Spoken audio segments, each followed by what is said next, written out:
This is Jeff. He's 20 and he's a filmmaker. He's shooting some nice videos out there in the wild with his camera and his drone.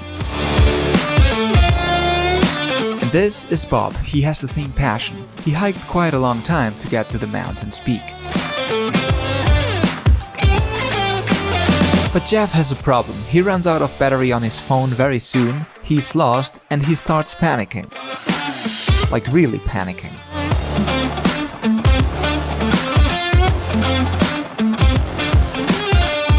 Bob realizes his phone is dead as well. No problem, he uses his River 2 to charge up the phone. A few minutes later, he's got his route and he finds his way back home to his wife. Just don't be like Jeff. Be like Bob.